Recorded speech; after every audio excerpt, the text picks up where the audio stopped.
West Indies cricket इतिहास में एक से बढ़कर एक धाकड़ खिलाड़ी हुए हैं जिन्होंने अपनी बेहतरीन खेल से वेस्ट इंडीज क्रिकेट को एक अलग ही पहचान दी है। आज हम उन्हीं शानदार खिलाड़ियों में से एक की बात करने वाले हैं जिन्हें दुनिया रामनरेश सरवन के नाम से जानती है। तो चलिए आज बात करते हैं इस सितारे की जिंदगी के बारे में। रामनरेश सरवन का जन्म 23 जून 1980 को गुयाना के वियतनाम नामक एक आइलैंड में एक हिंदू परिवार में हुआ था। उनका पूरा नाम रामनरेश रोनी सरवन है। उनके पिता का नाम किशन सरवन और माता का नाम कुमारी सरवन है। सरवन को बचपन से ही स्पोर्ट्स में इंटरेस्ट था। वो अपने स्कूल के दिनों में क्रिकेट के साथ साथ टेबल टेनिस और स्क्वाश के खेल में भी काफी अच्छे थे। लेकिन बाद में उन्होंने वेस्टइंडीज के महान क्रिकेटर कार्ल हूपर से प्रभावित होकर क्रिकेट में ही अपना करियर बनाने का निश्चय किया। क्योंकि सरवन शुरू से ही क्रिकेट के खेल में अच्छे थे और उन्होंने महज 11 साल की उम्र में स्कूलिंग क्रिकेट में खेलते हुए शतक बनाकर अपनी काबिलियत को साबित भी कर दिखाया था। हाई स्कूल की पढ़ाई पूरी करने के बाद साल 1996 में उनका सिलेक्शन गुयाना की फर्स्ट क्लास क्रिकेट खेलने वाली टीम में भी हो गया। इस तरह सरवन ने लगभग 16 साल की उम्र में कैरिबियन रीजनल टूर्नामेंट में गुयाना की तरफ से खेलते हुए फर्स्ट क्लास क्रिकेट में अपना कदम रखा। इसके साथ ही वो उस समय सबसे कम उम्र में फर्स्ट क्लास क्रिकेट खेलने वाले क्रिकेटर भी बन गए। फर्स्ट क्लास क्रिकेट में अच्छा परफॉर्मेंस देने के बाद साल 2000 में उनका सिलेक्शन वेस्टइंडीज की नेशनल क्रिकेट टीम में भी हो गया। इस तरह उन्होंने 18 मई 2000 को पाकिस्तान के खिलाफ होने वाले दूसरे टेस्ट मैच में खेलते हुए अंतर्राष्ट्रीय क्रिकेट में अपना कदम रखा। अपने डेब्यू टेस्ट में ही सरवन ने अपने बल्ले से कमाल का प्रदर्शन करते हुए पहली पारी में नाबाद 84 रन बनाकर अपनी टीम को एक अच्छी पोजीशन में पहुंचा दिया। वो अपने डेब्यू टेस्ट में ही शतक लगाने के काफी करीब पहुंच चुके थे, लेकिन पुछल्ले बल्लेबाजों के जल्दी आउट हो जाने की वजह से वो ये कारनामा करने से वंचित रह गए। इसी साल जुलाई में उन्हें इंग्लैंड के खिलाफ ओडीआई क्रिकेट में भी अपना डेब्यू करने का मौका मिला, लेकिन वो अपने डेब्यू ओडीआई मैच में टेस्ट क्रिकेट में किए गए अपने परफॉर्मेंस को दोहरा नहीं सके और केवल 20 रन बनाकर आउट हुए। साल 2002 में बांग्लादेश के खिलाफ उनकी ही धरती पर खेलते हुए उन्होंने ओडीआई सीरीज के दूसरे मैच में बेहतरीन बल्लेबाजी करते हुए नाबाद 102 रनों की शानदार पारी खेली। इसके बाद बारी थी टेस्ट सीरीज की, जहां उन्होंने एक बार फिर अपने इस शानदार फॉर्म को बरकरार रखते हुए 119 रनों की एक और मैच विनिंग पारी खेली। इसके साथ ही उन्होंने टेस्ट और ओडीआई क्रिकेट दोनों में ही अपना पहला शतक भी बना दिया। और साल 2003 में ऑस्ट्रेलिया के खिलाफ चौथे टेस्ट में खेली गई उनकी 105 रनों की लाजवाब पारी को भला कौन भूल सकता है, जिसकी बदौलत वेस्टइंडीज ने ऑस्ट्रेलिया द्वारा दिए गए 418 रनों के विशाल टारगेट का पीछा करते हुए ये टेस्ट 3 विकेट से जीतकर एक रिकॉर्ड बना दिया था। लेकिन वेस्टइंडीज की यह जीत उतनी आसान नहीं थी। एक समय इस विशाल स्कोर का पीछा करने उतरी वेस्टइंडीज की टीम 165 रनों पर ब्रायन लारा सहित अपने 4 प्रमुख बल्लेबाजों का विकेट गंवाकर मुश्किल में खड़ी थी। और ऑस्ट्रेलियन खिलाड़ियों के बॉडी लैंग्वेज को देखने के बाद ऐसा लग रहा था मानो वो इस मैच को अब जीत ही चुके हैं और उन्हें कोई रोकने वाला नहीं है।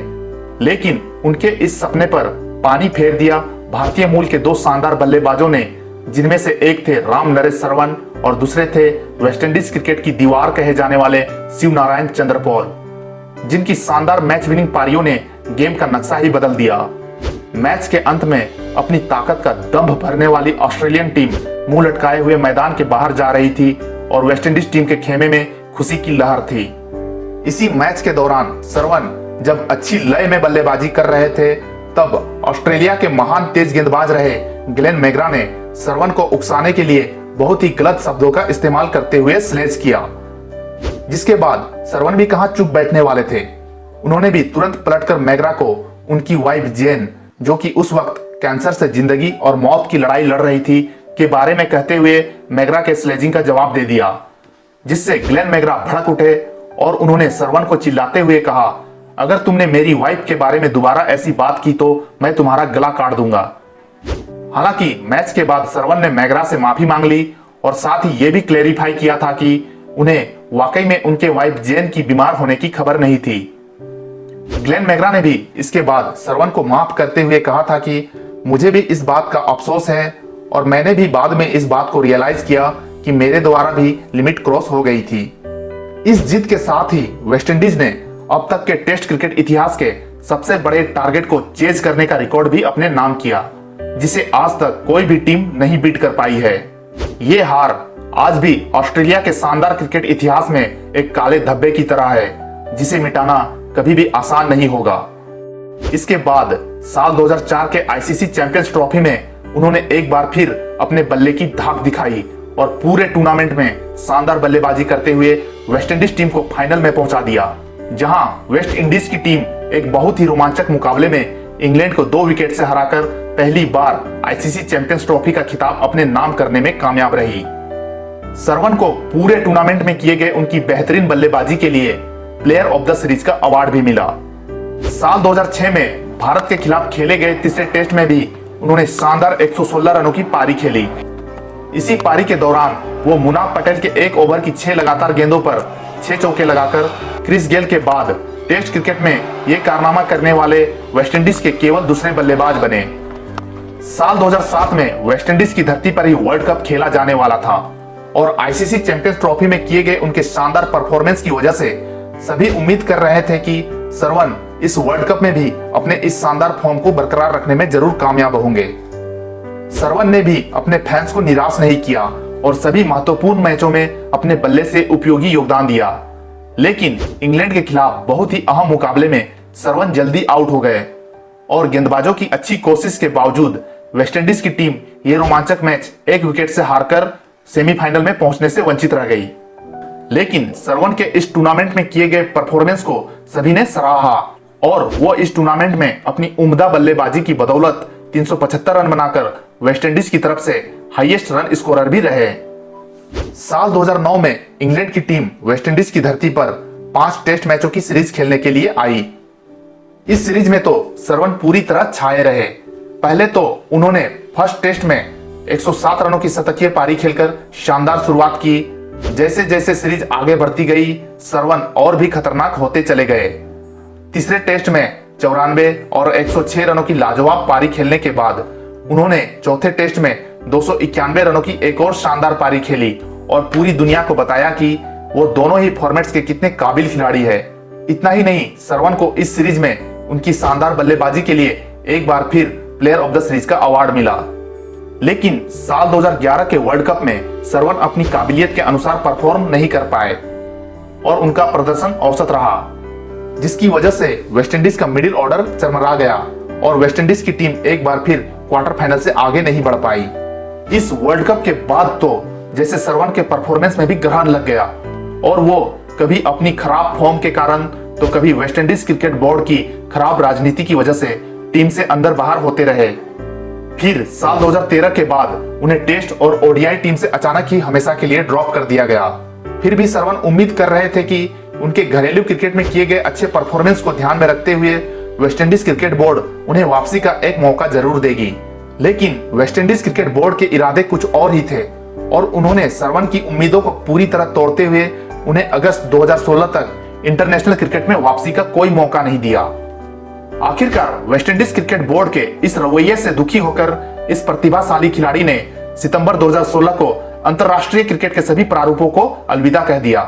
इसी के साथ वेस्टइंडीज क्रिकेट ने एक बेहद ही टैलेंटेड क्रिकेटर का करियर बर्बाद कर दिया, जो आगे चलकर महान वेस्टइंडीज क्रिकेटरों की लिस्ट में अपना नाम दर्ज करवाने की तरफ तेजी से अग्रसर हो रहा था। वो सही मायनों में एक काबिल खिलाड़ी थे, जिन्होंने ब्रायन लारा, शिवनारायण चंद्रपोल और क्रिस गेल जैसे महान खिलाड़ियों की मौजूदगी के बावजूद वेस्टइंडीज क्रिकेट के साथ साथ विश्व क्रिकेट में भी अपनी एक अलग पहचान बनाई। उनके क्रिकेटिंग करियर की बात करें तो उन्होंने अपने अंतर्राष्ट्रीय करियर के दौरान 87 टेस्ट मैचों में 40.1 की औसत से 15 शतकों और 13 अर्धशतकों की मदद से 5,842 रन बनाए हैं, जिसमें उनका हाईएस्ट स्कोर 291 रन है। वहीं 181 एक दिवसीय अंतर्राष्ट्रीय मैचों में 42.67 की औसत से 5 शतकों और 38 अर्धशतकों की मदद से 5,804 रन बनाए हैं, जिसमें उनका हाईएस्ट स्कोर नाबाद 120 रन है। उनके ये आंकड़े ये साबित करने के लिए काफी हैं कि वो कितने प्रतिभाशाली खिलाड़ी थे। इसके अलावा वो साल 2008 के आईपीएल सीजन में किंग्स 11 पंजाब टीम का हिस्सा भी रह चुके हैं। उनकी पर्सनल लाइफ की बात करें तो उन्होंने साल 2012 में अपनी गर्लफ्रेंड रही सिंडी परसराम से विवाह किया है। क्रिकेट से रिटायरमेंट लेने के बाद वो फिलहाल वेस्टइंडीज के कई फर्स्ट क्लास क्रिकेट टीमों को बतौर बैटिंग कंसल्टेंट अपनी सेवा दे रहे हैं और हम उम्मीद करते हैं कि बहुत जल्द वो हमें और भी कई बड़ी भूमिकाओं में नजर आएंगे। तो दोस्तों, ये तो थी वेस्टइंडीज के धाकड़ बल्लेबाज राम नरेश सरवन की शानदार सफर की एक छोटी सी दास्तान। ऐसे ही और भी इंटरेस्टिंग टॉपिक के साथ आपसे मिलता हूं अपने अगले वीडियो में। तब तक के लिए बाय।